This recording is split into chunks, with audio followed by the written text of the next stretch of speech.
2026 বিধানসভা নির্বাচনের আজ ফলাফল ঘোষণা হয়েছে, কিছু কিছু কেন্দ্রে এখনও চলছে। তবে যা দেখা যাচ্ছে তাতে গেরো শিবির কিন্তু বঙ্গে ঝড় উঠিয়েছে।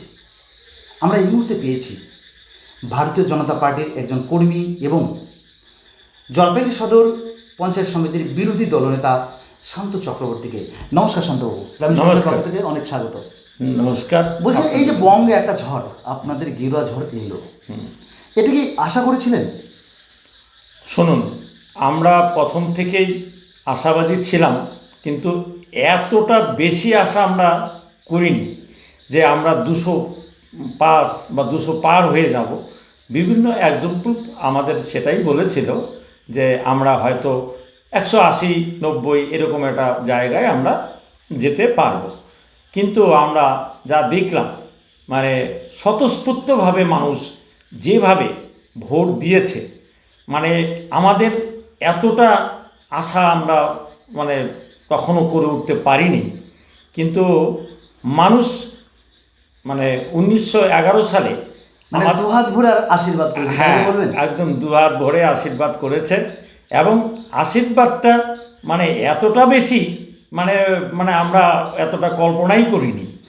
বলছিলাম কি কারণে এই জয়টা দেখা যাচ্ছে? নির্বাচনের আগে, নির্বাচনের দিনক্ষণ ঘোষণার পর থেকেই বিভিন্ন রাজ্যের মুখ্যমন্ত্রী এবং প্রধানমন্ত্রী, আপনাদের সর্বস্তরীয় যারা নেতা রয়েছেন, অমিত শাহ থেকে শুরু করে প্রত্যেকে বঙ্গের বিভিন্ন এলাকায় প্রায় মাঝে মধ্যে জনসভা করেছেন।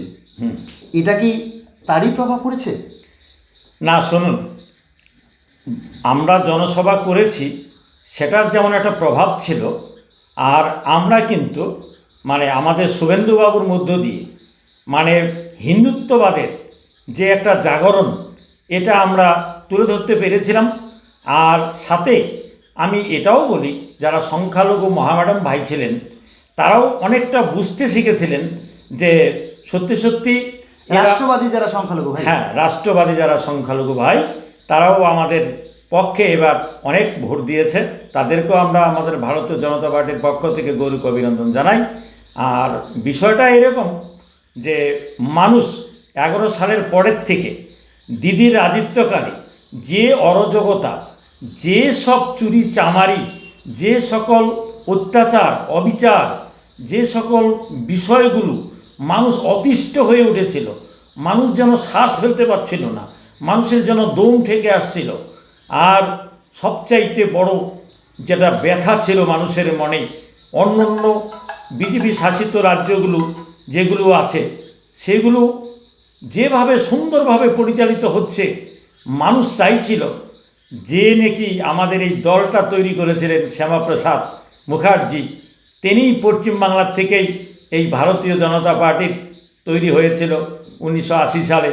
কিন্তু আমরা খুব দুঃখিত ছিলাম, মানে যার অবদানে সমগ্র ভারতবর্ষে বিজেপি এসে গেল, কিন্তু সেই জায়গায় পশ্চিমবাংলায় যার জন্ম, যে পার্টিটার জন্ম, সেই জায়গাটাতেই আমরা হিন্দুরা সেই শ্যামাপ্রসাদের আদর্শকে প্রতিষ্ঠা করতে পারছিলাম না।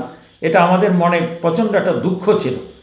তাই আমরা মানে অক্লান্ত পরিশ্রম, প্রত্যেকটা কর্মী এবং তথাকথিত আমরা এটা লক্ষ্য করেছি, যারা পরিশ্রমী শ্রমিক, যারা বাইরের দেশ থেকে রাজ্যে কাজের জন্য গিয়েছিল, পশ্চিমবাংলায় কোনো শিল্প নাই, কোনো কাজ নেই, এই দুর্দশার মধ্য দিয়ে তারা যখন বাইরের দেশ থেকে, বাইরের দেশের সুন্দর পরিবেশ লক্ষ্য করেছিল, তখন তারা মনে মনে পরিকল্পনা নিয়েছিল, এবার পশ্চিমবঙ্গে গিয়ে আমরা ভোট দেব, তো পদ্ম ভুলেই ভোট দেব।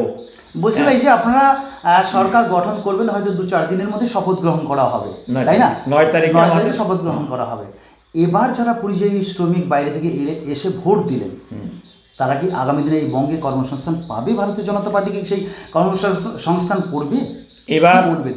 আমি বলছি, আমাদের মোদিজি যার মানে নেতৃত্বে আমরা মোটামুটি চলছি, তো তিনি বলেছেন যে আমি সোনার বাংলা গড়ব, সেই লক্ষ্যে আমি যতদিন পর্যন্ত বেকারদের চাকরি না দিতে পারবো, ততদিন পর্যন্ত আমি 3000 টাকা করে দিতে থাকবো, দিদি তো 1500 টাকা কথা বলেছিল, তো আমাদের মোদিজি বলেছেন 3000 টাকা করে দিতে থাকবো, এবং কর্মসংস্থান যাতে অতি শীঘ্র করা যায়, যাতে করে পরিযায়ী শ্রমিকরা বাইরে কাজ না করতে হয়, তার বৃদ্ধ মা বাবাকে দেখাশোনা করতে পারে, তার ছেলেটাকে মানুষ করতে পারে।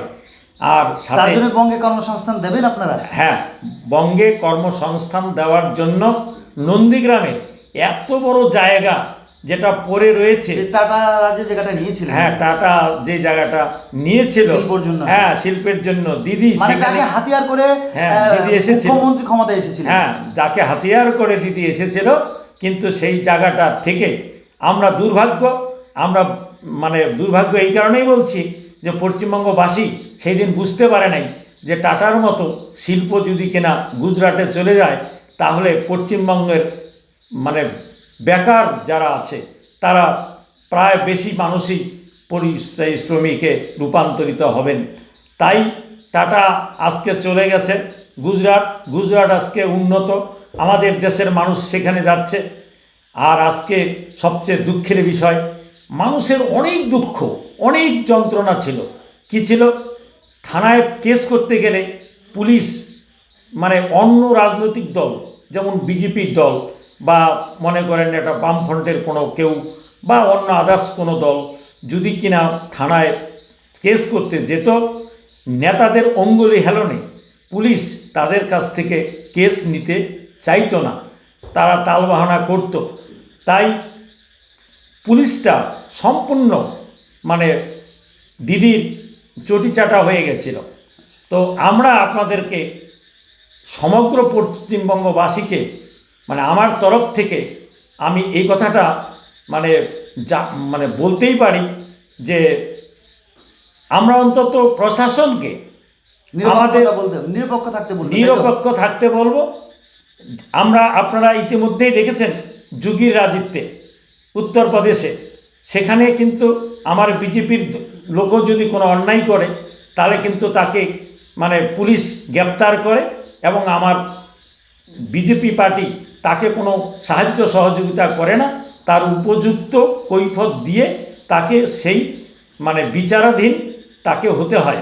যোগী মডেলেই কি পশ্চিমবঙ্গের শাসন চালাবেন বা ওই ধরনের শাসন ব্যবস্থা কায়েম হবে? যদিও অতটা আমরা হয়তো মানে এই মুহূর্তে হয়তো করে উঠতে পারবো না, কারণ যে কোনো জিনিস গড়ে উঠতে গেলে একটু সময়ের ব্যবধান প্রয়োজন হয়। তো আমি 9 তারিখে আমরা শপথ গ্রহণ করি, আপনি যদি বলেন আমাকে 15 তারিখেই হয়ে যাবে যোগী রাজত্ব, তাহলে হয়তো বা সেটা সম্ভব নয়। তবে আমরা সোনার বাংলা করতে গেলে ঠিক ওই রকমই করতে হবে, মানে সেই জায়গাটায় আমরা অবশ্যই আগাবো। সোনার বাংলা হবে, রাম রাজত্ব কায়েম হবে, রাম রাজত্ব কায়েম হবে, এটা আমরা চাইছি। তাই তো মানুষ রাম রাজত্ব কায়েম করার জন্যই বিদেশ থেকে ছুটে এসেছিল এইবার ভোট দেওয়ার জন্য। আর তৃণমূল ভাইয়েরদের মধ্যেও যারা নাকি সহানুভূতিশীল ছিল, হিন্দু ধর্মের প্রতি যারা আস্থাশীল ছিল, তারাও কিন্তু এবার ভেবেছে পশ্চিমবাংলা থেকে এসে আমরা এই পশ্চিমবঙ্গে এসেছি রামকে প্রতিষ্ঠিত করি। হ্যাঁ, আমরা ওখান থেকে আমাদের প্রপার্টি ফেলে রেখে অনেক দুঃখে কষ্টে মা বোনদের ইজ্জত রক্ষা করার জন্য আজকে আমরা এই পশ্চিমবাংলায় স্থায়ী নিয়েছি। আর এখানে দিদি যে সকল কথাবার্তা বলছিল, আমি 1 মিনিটের মধ্যে আমার একটা শ্রেণী আছে, যে শ্রেণীর দ্বারা আপনারা সেই ঠেলা সামলাতে পারবেন। তো তাহলে এই যে কথাবার্তা একটা বিশেষ শ্রেণীকে সাম্প্রদায়িকতার মধ্যে ঠেলে দেওয়া, এটা ওনার এই কথাবার্তাগুলো সকলেই ভালো মনে নেন নাই। তাই তৃণমূলের মধ্যেও যারা মানে সচেতন মানুষ যারা ছিলেন, বিবেকবান যারা ছিলেন মানুষ, তারাও কিন্তু এবার রামের দিকে ঝুঁকেছে। হ্যাঁ, এবার রামের পদ্ম ফুলের দিকে তারা ঝুঁকেছে। আর তাছাড়া যে কথাটা আপনাকে বললাম, বিভিন্ন দিক থেকে মানুষ অতিষ্ঠ হয়ে গিয়েছিল। তোলাবাস তো একটা ব্যাপারই ছিল। হ্যাঁ, তোলাবাস তো কি বলবেন, কয়লা চোর, বালি চোর, গড়ি চোর, হ্যাঁ, কোনটা না করেছে। সারদা নারদাতে মানুষদেরকে সর্বশান্ত করে দিয়েছে। দিদি সব জানতেন, দিদি কিন্তু সব কিছুই বুঝতেন, কিন্তু তারপরেও তিনি বলতেন আমি জানি না। হ্যাঁ, বলছিলাম আমরা 34 বছর বাম শাসন দেখেছি, 15 বছর তৃণমূল কংগ্রেসের শাসন দেখলাম, এবার বিজেপি সরকার শাসন কায়েম করতে চলছেন, অর্থাৎ ক্ষমতা মানে ক্ষমতা হাতে নিতে চলছেন, তাই তো? হ্যাঁ, বলছি প্রথমে কিসের উপরে গুরুত্ব দেওয়া হবে? দেখুন, মানে আমরা তো প্রথম যেটা শুরু করতে চাইছি, মানে মায়েদের যে একটা অভাব অনটন, বিশেষ করে নারী সুরক্ষা। নারী সুরক্ষা, নারীরা 8টার পরে বেরোতে পারবে না দিদি বলে দিয়েছিল, কিন্তু আমরা এমন একটা পুলিশের শাসনের মধ্য দিয়ে বা একটা সুশাসনের মধ্য দিয়ে নারীকে এমনভাবে স্বাধীনতা দেওয়া হবে, নারী যেন তার ইচ্ছা মতো কর্মসংস্থান করে তার যেন সুস্থ মতো সে বাড়িতে ফিরতে পারে। যেমন মানে তৃণমূলের পুরুষের চাইতে কোনো অংশে কম নয়, কম নয়, যেমন সেই তৃণমূল স্বাধীনতা হ্যাঁ দেওয়া, তাই তো? তার স্বাধীনতাটা আমরা দেওয়ার চেষ্টা করব। আর এইভাবেই সোনার বাংলা গড়ে তুলতে হবে। কারণ ঘটনা হচ্ছে কি, নারী স্বাধীনতা আমরা বলেছি যে নারীরা হচ্ছে কি যতটা নর তার অর্ধেক হলো অর্ধেক নারী। হ্যাঁ, তাই পৃথিবীতে নারী শক্তিকে অবহেলিত করে কেউ যদি কিনা মানে প্রতিষ্ঠা হতে চায় তাহলে সেটা সম্ভব নয়, কোনোদিনই সম্ভব নয়। হ্যাঁ, তাই আমরা প্রথমেই বলেছি নারীদের যেহেতু মানে দিদি লক্ষ্মীর ভাণ্ডার দিতেন মাত্র 1500 টাকা এবং 1700 টাকা, আমরা সে জায়গায় বলেছি 3000 মানে 3000 টাকা দেব অন্নপূর্ণা যোজনাতে। যোজনা। বলছিলাম হ্যাঁ। অনেক কথা হলো আপনাকে, আজকে আমরা স্টুডিওতে আপনাকে পেয়েছি, আপনার পরিচয়টা একটু দেবেন। আমি 2010 সালে বিজেপি পার্টির সাথে যুক্ত। যখন এই বিজেপি পার্টিটা মানে লোকজন তেমন ছিল না, হ্যাঁ, সেই সময়ে দুঃখের সময়ে আমি বিভিন্ন জায়গায় বিভিন্ন অবস্থায় আমি লড়াই করেছি এবং আজ অবধি আমার বিরুদ্ধে 3টি কেস রয়েছে। আমি যখন বিভিন্ন জায়গায় বক্তব্য দিতাম তখন সেখানে আমার নামে কেস করা হয় এবং আমাকে ঢিল ছুঁড়ে মারা হতো, মানে বিভিন্নভাবে আমাকে টর্চারিং করা হতো। আজ অবধি আমি 3টি কেস বয়ে বেড়াচ্ছি পার্টির করি বলে, পার্টির ভালোবাসাটা ছিল বলে। এখনো সেইভাবেই মানে হ্যাঁ। পার্টি করে যাচ্ছেন। আমি সেভাবেই এখন বলছিলাম এখন কি দায়িত্বে রয়েছেন, আপনার নাম এবং পরিচয়? আমি এখন বিরোধী দল- জলপাইগুড়ি জেলা কমিটির সদস্য, বিরোধী আর দলনেতা, তাই তো? জলপাইগুড়ি পঞ্চায়েত সমিতির সদর ব্লকের পঞ্চায়েত সমিতির বিরোধী দলনেতা। আমার নাম হচ্ছে শান্তরঞ্জন চক্রবর্তী। অনেক অনেক ধন্যবাদ, নমস্কার। ভালো থাকবেন, হ্যাঁ। সুস্থ থাকবেন, দেখা হবে অন্যদিন। হ্যাঁ। নমস্কার।